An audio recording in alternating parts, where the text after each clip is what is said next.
Meu amigo Wênis Clayton, tudo bem com o senhor, meu amigo? Opa, boa noite. Boa noite, tudo bem com o senhor? Tudo Olha, tranquilo? tudo tranquilo. Pensa comigo o seguinte, cara. Você tem dois arquivos e você precisa comparar esses dois arquivos para saber se eles são iguais. A primeira estratégia que você pode querer utilizar, eventualmente, é abre o arquivo 1, abre o arquivo 2 e, cara, você varre o arquivo de ponta a ponta e você compara byte a byte. Se os arquivos tiverem os mesmos bytes, exatamente os mesmos bytes, você assume que os arquivos são absolutamente iguais. Por questão de otimização, você pode começar, por exemplo, verificando antes de começar até se o tamanho dos arquivos é idêntico. Se os tamanhos dos arquivos não forem idênticos, ok, você tem aí algumas otimizações, mas o ponto é, geralmente, a complexidade da tua análise vai depender do tamanho do teu arquivo. Quanto maior o arquivo, maior vai ser o custo de processamento. Concorda comigo? O de N? O de N, onde N é o tamanho do arquivo. Mas você concorda comigo até aqui? Maravilha, Sim. maravilha. Agora, vamos para o seguinte problema, Wênis Clayton. Se eu tiver... Cara, tu bota o Wênis Clayton entre parênteses Clayton. Você prefere que eu te chame de Clayton ou de Wênis Clayton? Do que fica mais fácil para você? Cara, mais fácil para mim é fazer você feliz. Você prefere... Pode ser Clayton. Cleiton, então vamos lá, Cleiton, olha só. A treta é, se eu tiver um arquivo no servidor e um arquivo no cliente, cara, fazer comparação byte a byte vai ser uma coisa cara demais, porque eu vou adicionar o custo de transporte invariavelmente, certo? Vou ter que ficar submetendo os bytes em blocos para poder fazer essa comparação. Então, a estratégia que eu posso utilizar, eventualmente, é para comparar. Quando eu tenho dois arquivos que sejam grandes, por exemplo, para comparar dois arquivos, o que eu posso fazer simplesmente é gerar uma chave hash no lado do cliente e uma chave hash no lado do servidor. Se a chave hash dos dois for idêntica, eu tenho, a princípio, a indicação de que eu estou falando do mesmo conteúdo. Concorda comigo? Sim.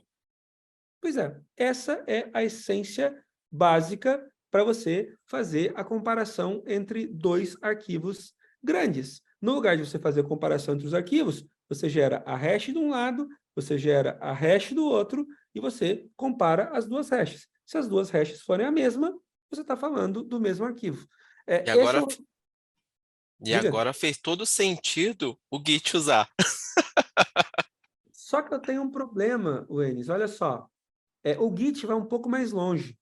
O que o Git faz? Cara, como é que o Git pode facilitar ou diminuir? Vamos pegar o caso do Git. Você trouxe para mim um excelente cenário. Digamos que eu não esteja falando agora de um arquivo. Digamos que eu esteja falando, por exemplo, de 50 arquivos. Aí eu teria que fazer as 50 hashes de um lado, as 50 hashes do outro, mandar de um lado 50 hashes para o outro lado e comparar uma a uma, certo? Esse seria um jeito de fazer. Seria Concorda comigo? uma, sim, uma implementação possível. É uma implementação possível. Só que assim, cara, num repositório grande, na maior parte das vezes, boa parte dos diretórios não mudou absolutamente nenhum arquivo. Você muda 2, 3, 4 arquivos, concorda comigo? E você tem Sim. centenas de arquivos. Então, você ficar transportando hashes de um lado para o outro é muita coisa.